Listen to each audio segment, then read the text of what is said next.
안녕하십니까. 더 웨이퍼스 잉글리시 랩의 리딩 타임 시간입니다. 이번에도 어김없이 또 늑장을 부려서 늦게 지각 동영상을 또 올리게 됐는데요. 그래도 여러분 better late than never 라는 말이 있죠. 하지 않는 것보다 늦게라도 하는 게 낫다 라는 것을 좌우명으로 삼고 있기 때문에 늦게라도 이렇게 다시 동영상을 올리게 됐습니다. 이번 시간에도 여태까지 시간과 마찬가지로 이번 강좌에도 역시 타임지의 기사를 발췌해서 여러분들의 시사상식에 대한 지평도 좀 넓히고 그 여러분들의 독해 실력, 특히 그 실용적인 독해 실력이죠. 책을 읽으면서 바로바로 좀 써먹을 수 있는 그런 그 독해 실력에 좀 도움이 됐으면 하는 바람입니다. 자, 그러면 본격적으로 이번 주에 발췌할 기사를, 타임지 기사를 살펴보도록 하겠습니다. 네, 화면을 보시면 지금 이번 주에 저희가 다룰 타임 커버 스토리가 나와 있죠. 안티디프레센트입니다. 여기 기사 작성일은 2017년 7월 27일, July 27th라고 되어 있는데 아마 이 커버 스토리가 발행된 건 8월 7일, 8월 첫째 주 정도 될 것 같아요. 그래서 한 달 하고도 이제 두 달이 이제 가까이 돼가는. 커버 스토리 제목은 안티디프레센트라고 되어 있죠. 반항우울제입니다. 안티디프레센트가 항우울제라는 뜻인데 거기 안티가 또 붙었으니까 또 반대를 한다라는 거죠.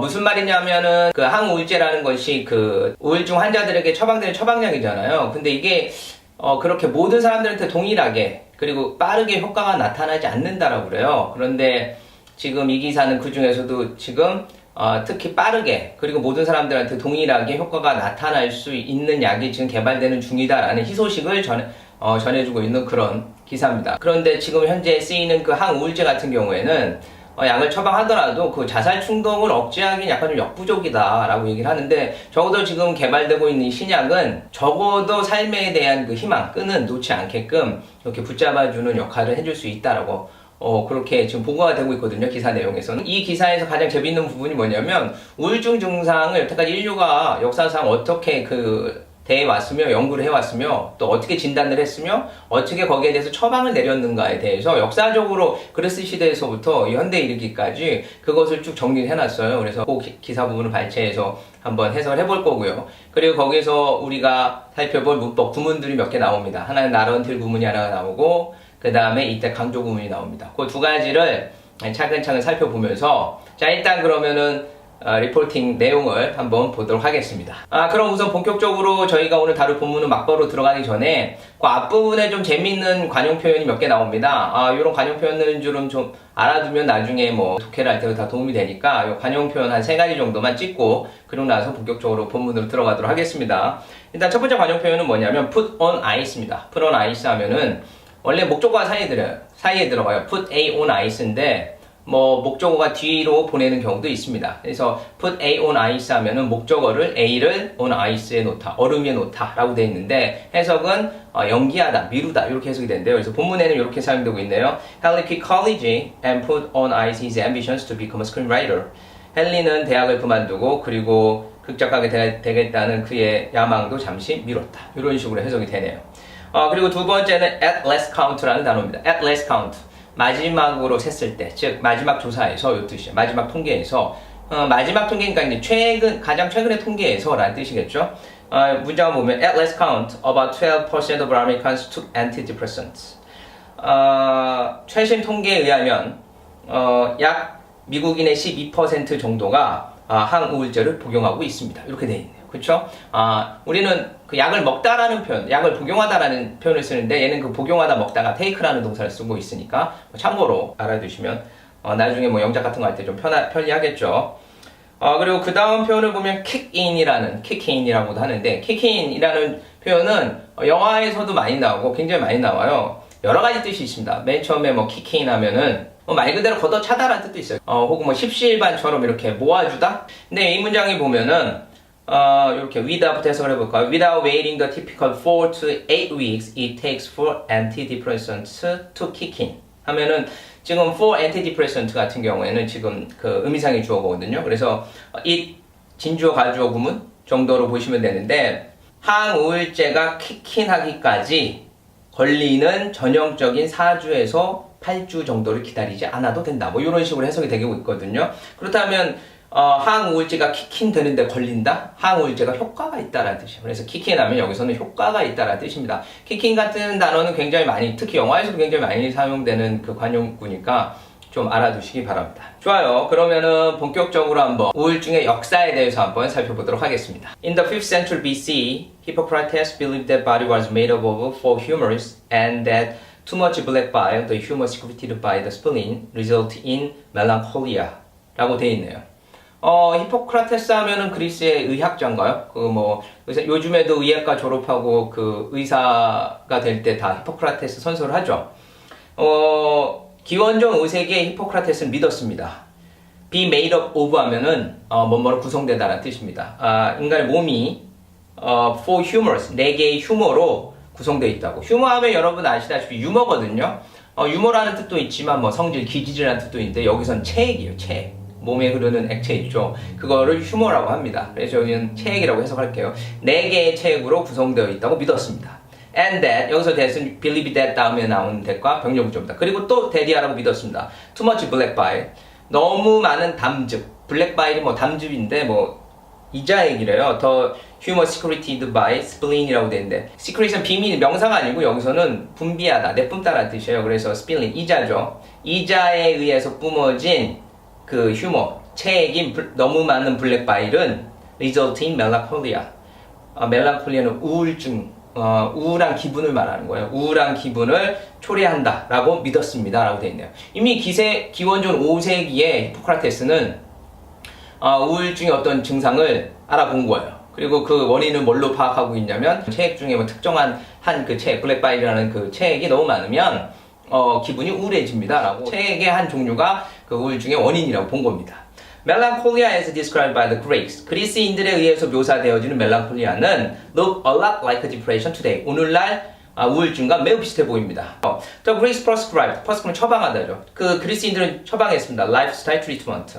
일상생활의 그 치료법으로 처방했습니다. Like 다이어트, 식이요법이라든가 exercise, 운동, sleep, 잠, bathing, 목욕, and massage. 마사지 같은 걸로 처방을 했습니다. As well as lawful approaches like vomiting and bloodletting이라고 되어 있네. bloodletting은 뭐라고 출혈도 아니고 뭐죠? 피 빼는 거 말하는 거죠. 그래서 보음이 하면 토하다요. 그런 토하는 거나 혹은 피를 빼는 것 같은 그런 더 거친 접근 방법뿐만 아니라 일상적인 그 라이프 스타일의 일상생활적인 치료요법도 처방되었습니다. 그래서 그리스인들은 체액 중에 하나, 블랙바일이 너무 많으면 기분이 우울해지고 그러면 뭐 토도 해보고 피도 뽑아보고 아니면 잠도 많이 자보고 먹는 것도 뭐 바꿔보고 이렇게 해서 처방을 했다라는 내용이 나옵니다. 기원전 5세기니까 굉장히 오래전부터 이 우울증이 거의 뭐 인류의 역사와 함께 지금 존재했다라고 봐도 무방할 정도로 굉장히 오래됐다는 게 여기 기록에 나와 있죠. 자, 그럼 계속해서 다음 본문으로 바로 넘어갑니다. By the Middle Ages. 중세에 이르러서, 바이를 여기서 이르러서 정도로 해석을 하겠습니다. 중세에 이르러서, 참고로 중세 같은 경우에는 400년대 중초반이죠. 정확히는, 동로마 제국과 서로마 제국이 이제 분리된 시기인데, 432년 정도로 기억하고 있는데, 그리고 동로마 제국이 멸망했을 때까지 1452년인가요? 1432년인가요? 어쨌든 정확하진 않는데 그것도 역시 1400년대 중반까지 약 400년대 중반부터 1400년대 중반까지 약 1000년간의 기간을 중세기간이라고 합니다. 그 기간 때까지 그 기간에 이르러서 depressive-like behavior 요 우울증 같은 행동이 was believed 믿어졌습니다. to be a disease of spirit이라고 되어 있죠. 영혼의 질병이라고 여겨졌습니다. 여러분 중세시대의 가장 그 대표적인 철학이 뭐였냐면 기독교거든요. 따라서 그 당시에 뭐 좀만 좀 잘못한 모든 질병은 다 그 종교적으로 해석이 됐기 때문에 다 이제 여기서도 이제 우울증이 영혼의 질병이라고 이제 한 거예요. 그래서 the result of demonic possession. demonic possession 하면은 악마에 사로잡힌 거죠. 그러니까 악령이 들린 거다. 그러니까 악령이 들려서 이런 우울증이 나오는 거다라고 했죠. 여겼다고 합니다. 그 중세시대에는 many depressed women were thought to be witches. 그래서 많은 그 우울증에 걸린 여성들이 were thought to be witches. 위치는 마녀죠. 마녀로 여겨졌습니다. And the cure for them, 그리고 그들을 위한 치료는 was to be burned alive. 산채로 화형시키는 거였습니다. 태우는 것이었습니다. 예. 그러니까 오히려 고대보다 못하다는 거죠. 적어도 고대 그리스에서는 이 우울증 증세를 보이면 치료를 하고 처방을 하려고 그러는데 중세시대에 와서는 오히려 중세시대 와서는 기독교가 지배했을 당시에는 우울증을 보면 악령 들렸어. 쟤는 마녀야 태워 화형시켜 이렇게 바뀌었다라는 거죠. 그러니까 오히려 더 그 우울증을 치료하는 방법에 있어서는 오히려 더 퇴행한 걸 확인할 수 있겠죠. 자, 그리고 그 다음으로 바로 넘어가도록 하겠습니다. The idea that depression is rooted in the brain and not the body fluid or the possessed spirit. 여기까지가 이제 그 주절이에요. 아이디어 대해서 대절이라는 생각은 요겁니다. 무슨 생각이냐? 우울증이 뇌에 뿌리를 두고 있다는 생각. Not the body fluid. 체액이나 or possessed spirit. 악령 들린, 귀신 들린 영혼이 아닌, 그러니까 고대 그리스도 아니고 중세도 아닌, 체액도 아닌, 그리고 영혼에 의한 것도 아닌 뇌에 뿌리를 두고 있다라는 생각은 didn't take hold. 지배적이지 않았습니다. take hold 하면 지배적이다라는 뜻입니다. 그래서 지배적이지 않았습니다. Until the 17th century. 17세기까지. 그러니까 적어도 17세기서부터는 체액이나 어떤 영혼의 문제가 아니라 뇌의 문제야 라고 시작했다라는 거죠. 자, 여기서 가장 중요한 건 뭐냐 하면은 여기서 오늘 우리가 살펴볼 구문이 나옵니다. 어떤 구문이 나오냐? Didn't take hold until the 17th century. 바로 요 구문이에요. Not until 구문입니다. 자, 여러분, not until 구문을 한번 자세히 좀 살펴보고 그리고 나서 이 문장을 보다 더 정확하게 해석을 하도록 하겠습니다. 자, 그럼 not until 구문이 어떻게 생겼는지 먼저 살펴보면 not은 주절에 들어갑니다. 지금 여기도 didn't take until 17th century 이렇게 써있죠. 그거랑 마찬가지로 주어 not 그리고 서술어 하고 주절에 not이 들어가고 그런 다음에 until 다음에 문장이 오던가 명사구가 옵니다. 왜냐하면 until은 접속사도 되고 전치사도 되고 다 되거든요. 자, 그럼 어찌 그 앞에 있는 주절을 A 문장이라고 보고 뒤에 나오는 그 until이 이끄는 절을 B 문장이라고 본다면 해석은 B 할 때까지 A 하지 않았다 이렇게 해석이 되거든요. 근데 이거를 바꿔서 말하면 뭐냐면 B 할 때까지 A 하지 않았다라는 말은 B가 되고 난 다음에 A를 하기 시작했다는 뜻이 되는 거예요. 그래서 이걸 의역을 하게 되면 여러분들은 해서 not until 구문이 나오면 뭐뭐 할 때까지 뭐뭐 하지 않았다 라고 해석하지 마시고 B 할 때까지 B 하고 나서야 A 하기 시작했다. B 이후에야 A 하기 시작했다. 이렇게 해석을 해주십시오. 그럼 훨씬 더 자연스러운 문장이 됩니다. 그럼 다시 본문으로 돌아가서 한번 이 문장을 한번 해석을 해볼까요? 자, 본문에 있는 문장을 살펴보면 didn't take hold. 자리를 잡지 못했다. 지배적이지 않았다. 이 뜻이죠. Until the 17th century. 17세기까지. 제가 뭐라고 그랬어요? B 하고 나서야 A 했다. 라고 그랬죠? 그러면은 주절을 A 했다. 그러니까 긍정문으로 해석을 해주셔라는 겁니다. 그러면 해석을 하면 17세기 이후에야 자리를 잡았다. 이렇게 해석이 되는 거죠. 그러면 다시 위로 올라가면 전체를 해석하면 어떻게 되느냐? 우울증이 체액이나 귀신 들린 영혼이 아니라 뇌의 원인이 있다라는 개념은 17세기 이후에야 자리를 잡기 시작했다. 이런 식으로 해석이 가능합니다. 네, 오늘 이렇게 해서 not until 구문에 대해서 알아봤습니다. not until 구문은 비록 부정어 not이 들어가 있지만 긍정문으로 해석해주는 것이 훨씬 더 자연스럽게 해석된다는 것을 오늘 저희가 확인해보고 살펴봤습니다. 자, 바로 이 부분이 오늘 저희가 입력해야 될 리딩 키포인트입니다. 독해 키포인트입니다. not until 구문은 부정문이 아닌 긍정문으로 해석해라. 이게 오늘 The Way Force English 랩의 키포인트였습니다. 여러분 시청해주셔서 감사하고요. 다음 시간에 또 뵙겠습니다.